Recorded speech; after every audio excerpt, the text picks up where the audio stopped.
सीमा और हेमंत की शादी को 4 महीने हो चुके थे। शादी से पहले सीमा बहुत खुश रहती थी, लेकिन अब धीरे धीरे उसके चेहरे की खुशी कहानी गायब सी हो गई थी। बाकी घर वालों के सामने तो वो अपने चेहरे पर एक नकली मुस्कान सजाकर दिन भर घर में घूमती रहती थी, लेकिन उसका अंतर्मन इतना घायल हो चुका था कि अब वो भीतर से कोई खुशी महसूस नहीं कर पाती थी। उसे ऐसा लगता था जैसे ही शादी करके उसने अपनी जिंदगी की सबसे बड़ी भूल कर दी हो और उसकी सारी जिंदगी ही इस विवाह के चक्कर में बर्बाद हो गई हो। हेमंत ने इतने दोनों में ना तो कभी पत्नी को जन समझना की कोशिश की और ना ही वो पत्नी से ज्यादा बातचीत करता था। रात को एकांत मिलने पर भी वो बस अपनी जरूर पूरी करने के चक्कर में ही लगा राहत था और सुबह होते ही मानो से पत्नी से कोई मतलब ही नहीं था। सीमा अपने पति के इस अजीब से व्यवहार से बहुत दुखी थी, क्योंकि अनुसार पति पत्नी सुख दुख के साथी होने चाहिए थे, लेकिन यहाँ पर तो उसका पति केवल उसे दुख ही दुख देता था और वो उसके दुख से कोई मतलब भी नहीं रखना था। आज भी सीमा घर का सर कम निपटा चुकी थी, लेकिन रात को उसे अपने कमरे में जाते हुए बहुत डर का अनुभव हो रहा था। सीमा की ससुराल में उसके साथ ससुर और जेठानी थे। घर में सभी का व्यवहार उसके साथ बहुत अच्छा था। सभी लोग एक साथ मिलजुल कर हंसी खुशी रहते थे। बस सीमा को अपने पति हेमंत से ही बहुत डर लगता था। जब वो कमरे में पहुंची तो उसका पति अभी कमरे में नहीं आया था। वह छत पर अपने किसी दोस्त से फोन पर बातें करने के लिए चला गया था। सीमा थकी हुई थी तो बिस्तर पर लेटकर आराम करने लगी। थोड़ी देर के बाद हेमंत कमरे में आया तो सीमा चुपचाप करवट फिरकर सोनी का नाटक करने लगी, लेकिन हेमंत को उसके सोनी जैन से क्या फर्क पड़ता था। उसे तो बस अपने मनमर्जी करनी थी। उसने सीमा को जबरदस्ती खींचकर अपनी ओर घुमाया तो पिछली रात को उसे जो चोट लगी थी वो दर्द फिर से उसे पीड़ा पहचाने लगा। सीमा कर रहा उठी, लेकिन हेमंत ने इस बात पर ध्यान ही नहीं दिया। तब सीमा ने दाबी जुबान में कहा सीमा ने तभी जुबान में कहा, सुनिए ना, आज मेरी तबीयत कुछ ठीक नहीं ग रही है।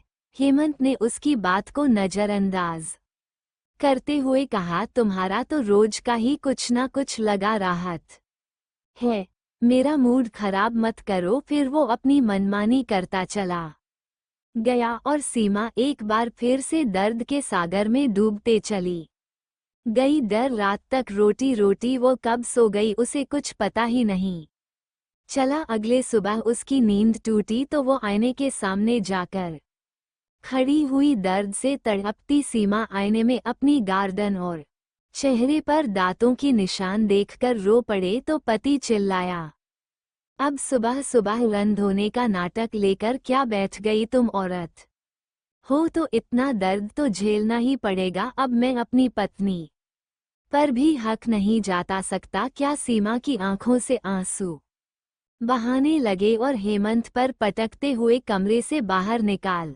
गया। हर रात की यही कहानी थी और अगली रात भी उसके दर्द को नजरअंदाज करके उसके पति ने फिर उसके साथ हिंसक व्यवहार किया। सीमा समझ नहीं पा रही थी कि क्या शादी होने का मतलब केवल यही है। उसने तो बहुत सारे सपना सजा थे कि उसका पति उसे खूब प्यार दुलार देगा, उसे अपनी पलकों पर बिठाकर रखेगा, उसके माँ को समझना की कोशिश करेगा, हर सुख दुख में उसका साथ देगा, वो अपने पिया के दिल की रानी बनकर रहेगी। लेकिन यहाँ तो उसके पति को केवल उसके तन से ही मतलब था। उसकी शादी को 4 महीने हो चुके थे। हर रात उसके साथ यही कहानी दोहरे जाती थी। सुबह उठकर वो मेकअप से अपने जख्म छुपाने की कोशिश करती थी, घर में सबको लगता था कि अभी वो नई नवली दुल्हन है, इसीलिए वो इतना सर मेकअप कर रही है। उसकी जेठानी भी उसे चढ़ती रहती थी, सभी मुंह दबाकर हंस पड़ती थी, लेकिन किसी को नहीं पता था कि बैंड कमरे में उसके साथ क्या होता है। उसे समय तो वह भी किसी मुस्कान के साथ शर्मा कर रह जाती थी, लेकिन भीतर ही भीतर दर्द के मारे उसका दिल फटने लगता था। शर्म के मारे वो अपनी तकलीफ किसी को बता भी नहीं पाती थी। एक जख्म भरत नहीं था, दूसरा जख्म उसे मिल जाता था। हर सुबह उसका बदन दर्द से फटता राहत था, और अब तो जैसे उसे दर्द की आदत सी हो गई थी। वह सुबह मशीन की तरह उड़ती थी, नहा धोकर अपने बदन पर नील पड़े निशाने पर मेकअप लपेट देती थी, और कमरे से बाहर निकलते ही एक नकली मुस्कुराहट की चादर ओढ़कर बाकी सबके साथ घर के किमुन में जुड़ जाती थी। ऐसे ही एक दिन सीमा सुबह सोकर उठी तो उठने में उसे जरा देर हो गई थी। वो जल्दबाजी में नहा धोकर और देर सर मेकअप लगाकर रसोई में कम करने के लिए पहुंच गई। उसके जेठानी उसे चढ़ते हुए बोली, क्या बात है देवरानी जी, लगता है आजकल आपकी नींद कुछ ज्यादा ही गहरी होती जा रही है। देवरा जी रात में सोनी नहीं देते क्या? सीमा के कम करते हुए हाथ यकायत से रुक गए और रात के दर्दनाक दृश्य उसकी आंखों के सामने घूमने लगे। लेकिन अगले ही पल उसने अपनी आंखों को छुपाते हुए धीरे से मुस्कुरा दिया। तभी उसकी जेठानी रश्मि की नज़र उसकी खली पीठ पर गई। उसकी गोरी पीठ पर दांतों के निशान देखते ही रश्मि स्तब्ध रह गई। उसने झट से सीमा के कंधे पर हाथ रखकर उसका चेहरा अपनी ओर घूमते हुए कहा, सीमा तुम ठीक तो हो? सीमा ने घबराकर अपनी पालकें ऊपर उठाई कि उसकी जेठानी ऐसा सवाल क्यों कर रही है। उसकी आंखों में पानी देखकर मानो उसके दिल का हाल समझ गई। उसने उसकी आंखों में झांकते हुए कहा, सीमा तुम्हारे और देवर जी के बीच में सब कुछ ठीक ठाक चल रहा है ना? जरा सी सहानुभूति मिलते ही इतने दोनों का लावा फुट पड़ा और सीमा अपनी जेठानी के गले लगकर फूट फूट कर रो पड़ी। फिर से सकते हुए उसने धक के छिपे शब्दों में उसे बता दिया कि उसका पति रात को उसके साथ कितना गंदा व्यवहार करता है। ये सब जानकर रश्मि को गहरा झटका लगा, क्योंकि हेमंत बाकी परिवार वालों के सामने बहुत ही सभ्य व्यवहार करता था। दुनिया वालों की नज़रों में वो एक आदर्श बेटा, अच्छा देवरा और सज्जन आदमी था। लेकिन अपने अर्धांगिनी के साथ कमरे में वह कैसे हिंसक हो उठाता था। रश्मि ने सीमा के आंसू पोंछाते हुए कहा, तुम इतने दोनों से चुप क्यों थी? तुम्हें गलत के खिलाफ आवाज उठानी चाहिए थी। तुम मुझे बात कर सकती थी, मम्मी जी को बता सकते थी, यह अपने घर में किसी को बता सकते थी। सीमा नजर चुराते हुए बोली, दीदी मुझे शर्म आई थी। मुझे लगता था कि पता नहीं लोगों को ये सब पता चलेगा तो वो लोग क्या सोचेंगे। सीमा रश्मि को समझते हुए बोली। ये सुनकर रश्मि बोली, बहुत सी औरतें ऐसे ही शर्म और लाज के कारण जिंदगी भर ऐसी तकलीफें झेलती रह जाती हैं। लेकिन औरतें कोई मशीन नहीं होती कि मर्द केवल उनका इस्तेमाल करते रहे। उनमें भी कुछ भावनाएं होती हैं, उन्हें भी दर्द होता है। अगर पति को ऐसा लगता है कि पत्नी पर उसका अधिकार है तो पत्नी का ध्यान रखना भी तो उसका फर्ज बनता है ना? तुम्हारे पति ने तुम पर अधिकार तो जाता लिया, लेकिन क्या तुम्हारे प्रति कोई फर्ज निभाया? सीमा ने सर झुका लिया तो रश्मि उसका हाथ पकड़कर उसे माँ के कमरे में लेकर चली गई। सरिता जी उसे समय अखबार पढ़ रही थी। रश्मि ने उनके हाथों से बाहर लेकर टेबल पर रख दिया तो सरिता जी बोल पड़ी, अरे बहू अखबार क्यों छन लिया तूने, देश दुनिया की खबर भी नहीं पढ़ने डॉगी क्या। रश्मि उनके पास बैठने हुए बोली, मम्मी जी देश दुनिया की खबर बाद में पढ़ लीजिएगा, पहले देखिए कि आपके घर में क्या हो रहा है। इतना कहकर उसने सीमा की पेट पर का निशान उन्हें दिखा दिया और सारी बातें भी बता दी।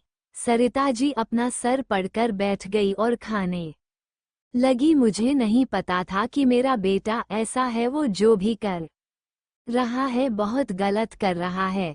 आने दो तुम्हारे पापा जी को, मैं उन्हें सब बताती हूँ, फिर हम सब मिलकर उसे समझाएंगे।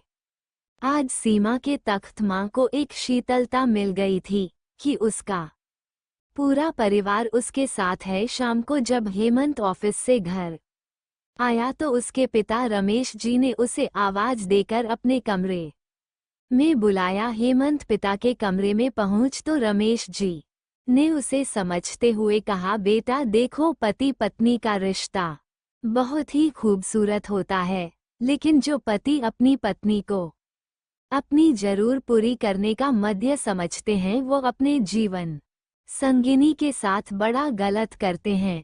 पिता की बात सुनकर हेमंत सेक्सेच पिए गया। उसके चेहरे का रंग उड़ने लगा, मानो उसकी कोई चोरी पकड़ी गई हो। उसने घबराते हुए कहा, हाँ पापा, मैं बात अच्छे से जानता हूँ, लेकिन आप ये सब मुझे क्यों बता रहे हैं। रमेश जी गंभीर आवाज में बोले, देखो बेटा, बहू ने हमें सब कुछ बता दिया है कि तुम बहू के साथ कितने गंदे तरीके से पेश आते हो। वह भी जीती जागती इंसान है, वो कोई मशीन नहीं है, उसमें भी भावनाएं हैं।